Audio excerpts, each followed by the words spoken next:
Okay, so within this last section of local SEO, I just want to reiterate the importance of location.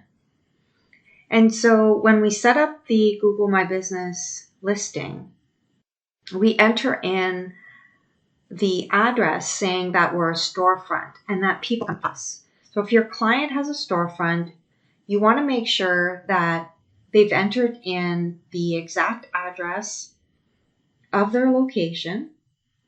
If they're a service-based business, you'll want to make sure that the address is not being shown on the listing, but rather that they've entered in their service area. So verify with them which service area they currently serve, because that can change, right? And the other thing too is they could be both, right? So some businesses, they receive people at their location and they have a service area. So a service-based business, again, within the Google My Business listing, this is what it looks like. It says no location, deliveries and home services only.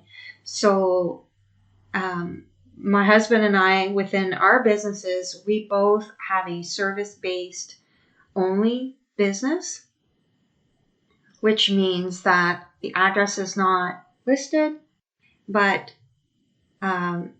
I have a service area. We have our areas are in pink on the map.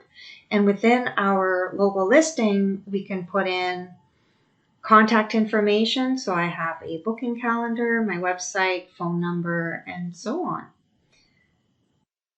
So your call to action for this section is to make sure that your client's location information is accurate and make recommendations to them as to how they can improve upon their current listing.